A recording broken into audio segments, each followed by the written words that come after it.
Good morning, good afternoon, good evening po sa inyo. Kumusta po kayo dyan? Tuyo ba tayo? Tuyo ba? Sana po maayos po kayo dyan. No? So, kung tungkol sa mga basura, Daddy, no? Sige nga, pag-usapan natin to ngayon kasi bakit ba tayo binabaha? 'Di ba? Bakit ba binabaha? Malaking bagay yata ang mga basura. Tama.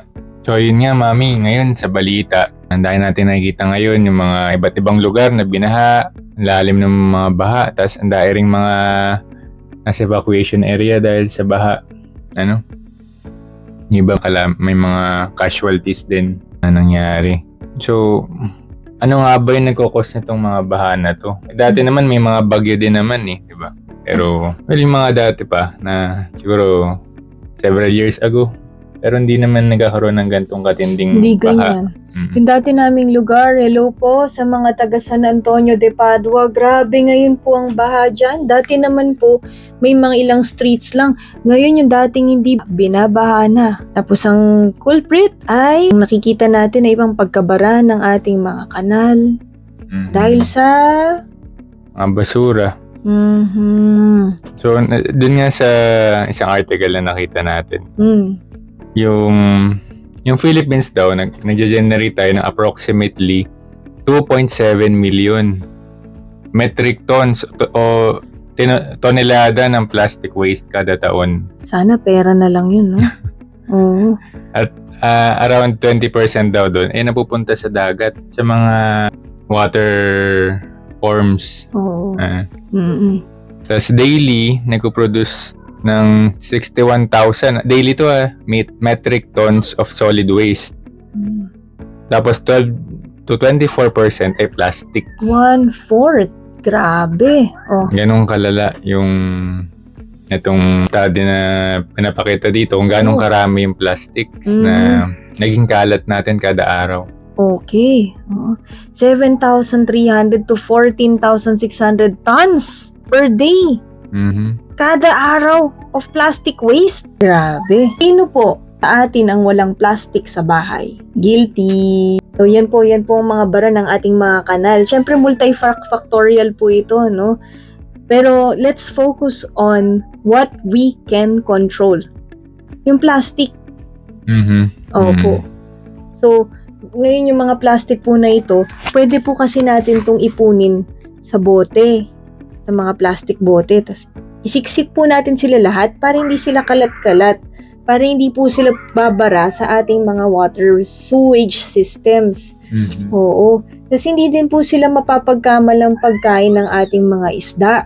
Nakakainin din natin. Alam niyo bang may microplastic na ngayon sa ating mga katawan, pumupunta sa ating utak, papunta din po sa mga buntis, sa mga babies po nila, sa placenta, nakita na po yung mga microplastic na yan. And ngayon, pagka po bumabaha, no, anong nangyayari? Anong mga sakit na nagkakaroon? Leptospirosis. Yes. Tama. Well, ano daddy yung tungkol naman sa leptospirosis? So ano nga ba yung leptospirosis, Mami? Ano siya? Bacterial infection na nakukuha siya sa ihi ng daga. Yes, and other infected animals. Pwede din po si doggies natin kapag nakakuha siya ng leptospirosis from an infected rat na kinain niya. Pwede pala. So, pwede pala yun yung alaga natin na kunyari, kasi some of us, we just let our dogs roam around, tapos naghahabol sila ng daga. So, pwede rin silang magkaroon ng leptospirosis. Sige, Daddy, ano pang alam natin tungkol sa leptospirosis? So, yung bacteria na yun, yung Leptospira, nagsusurvive siya sa mga baha. So, pagka may baha, tapos may hihinang daga, pwede tayong maka-acquire ng sakit na yun. Ano? So, pwede pala. So, yung little candy wrapper na tinapon ng isang tao, kung palagay mo 1 million na tao yung nagtapon nun, or higit pa. Hindi imposible sa Pilipinas. Magbabara siya. Kahit nasabihin mo na yung isang tao sabihin niya na isang wrapper lang naman or maliit lang yan. Pero kung 1 million higit kayo nagtapon nun, malaki yun. Magbabara yan sa maliit na kanal, di ba? Daddy, kahit di nga umabot ng 1 million, siguro kahit 10 tao lang na gumawa nun ngayon. Oo, tas lumutang-lutang yung plastic wrapper na yun. Oo. Tama. Mm. So yun, pag bumara yun sa kanal, karoon ng baha sa kalsada. Tapos yung mga ihi ng daga, which is marami sa kanal na daga, di ba? Mahalo siya dun sa baha. So pwede na yun makuha ng mga taong lulusong sa baha. Oo. Sabi nga sa WHO, 1.3 million people are affected by leptospirosis every year. Yun yung sa Philippines statistics nila. Ganun karami. Oh. Every year, 1.03 million. Okay. Tapos lahat ba, Daddy, ng binabaha pwede magkaroon ng leptospirosis? Hindi. Depende. Case to case siya. So lalo na, ang portal of entry kasi nung bacterial infection is through an open wound. Ano? Kung may open wound ka dun sa part ng body mo, usually sa lower part ng body, tapos lumusong ka sa baha, dun pwedeng maging entry nung bacteria. So minsan kasi hindi mo naman napapansin, may sugat ka palang maliit. Oh. Diba? Oh. Hindi yung halata, alam nung maliit lang. So kung lumusong ka sa baha na may infected ng leptospirosis, pwede kang magkasakit. Actually, mayroon lang tubig, di ba, no, na inagos. Halimbawa, galing sa bubong, nahulog. Tapos, di ba, pag naglalakad tayo, mayroong puddle of water na naipon. Tapos, nalublob ang iyong paa. May sugat na maliit ang iyong paa. Pwede na pala yung pasukin ng leptospirosis. How much more kapag lumusong ka pa mismo sa baha, no? Pag mataas yung tubig. Kasi mawawash off nila yung wiwi ng daga. Tapos, nandun ba po siya? So, pwede ka palang magkaroon ng leptospirosis na pwedeng mag-cause ng... Siyempre, yung unang symptoms yan, lalagnatin, sasakit yung katawan, tapos yung mga malalang cases, may affected na yung kidney, tsaka liver, that nang pwedeng mag-lead into death. Yes. Oh. Yes.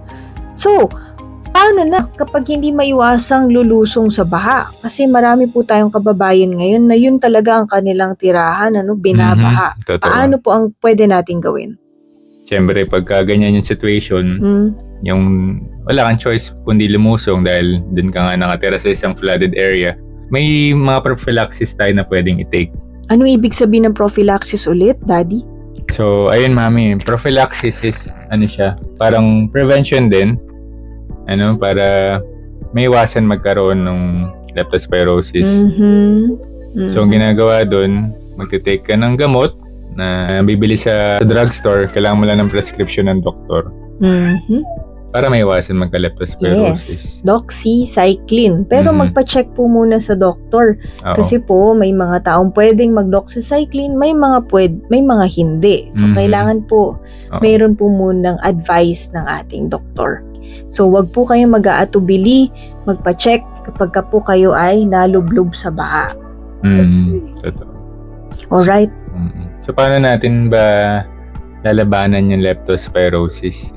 So, hindi naman natin pwedeng eradicate lahat ng daga dahil ang dami nila. Pwede natin silang labanan o yung sakit na leptospirosis by having a discipline within ourselves, tsaka yung love for the environment, syempre. So, yung mga kalat natin, properly dispose natin sila sa tamang lugar. And let's just follow simple rules. Malaking tulong siya in general. Pwede rin na instead of buying packaged food in plastic, we can go directly to our markets. Buy the ones, halimbawa saging. Instead of eating banana chips na nasa pakete, yung small choice mo na ang bibili mo na lang yung saging, wherein yung packaging niya, yung kanyang balat, na nagiging pataba sa lupa, na pagkaput ating binaon sa lupa, magiging tulong pa siya sa ating environment. Why not, di ba? Mas maganda po yun. Sa mga small acts of kindness po natin, it will really help the whole world. Yan. So, be part of the solution. Let's fight yung floods and prevent disease. Yes. So, yan. So, let's end with a prayer. So, let's put ourselves in the presence of God. In the name of the Father, and the Son, and the Holy Spirit. Amen. Lord, help us in these times of calamities. Tulungan niyo po, Lord, yung mga taong nasalanta mismo ng bagyo, yung mga namatay sa nangyaring pagbaha, saka yung mga nagkaroon ng sakit, at saka yung mga nasa evacuation center. Tulungan niyo po sila na makaahon at maayos nila ulit yung kanila, maibalik ulit sa normal yung kanilang pamumuhay. Hinihingi namin to sa pangalan ni Jesus. Amen. And para po sa ating mga kababayan, we are opening our doors sa aming online consultation dahil napakarami po ngayon, I'm sure, na stuck sa bahay pero may medical needs. Kailangan ng gamot, kailangan ng reseta, may sakit, lalo na po yung mga matatanda, mga bata na hindi basta pwedeng ilabas habang bumabagyo. Tutok lamang po kayo, mag-message po kayo sa tahanan ni Maria or sa Katrina Kapelyan MD. Lalagay po namin yung link sa baba. Meron din po kaming sponsored consults. Ito po ay naglalayunin na makatulong sa mga taong nangangailangan din ng konsulta. Pero kulang yung kanilang budget. So, pwede po kayong magbigay ng inyong tulong sa pag-send po online. I-post po namin dito yung QR code or yung mga pwede niyong pag-sendan ng inyong tulong. Opo. Napakalaking bagay po nito. Even po nung nag-start po kasi ito nung pandemic, and a lot of people give and a lot of people get taken care of by the sponsorship. So yung sponsorships po ninyo, yung tumutulong dun sa ating mga kababayan na ito lamang ang kayang ibigay, 50, 100 pesos para sa consultation, no? Tapos nun, ang sponsorship po na ginagawa nyo ay napakalaking tulong po sa aming ginagawang trabaho para makatulong po sa iba. Maraming salamat po.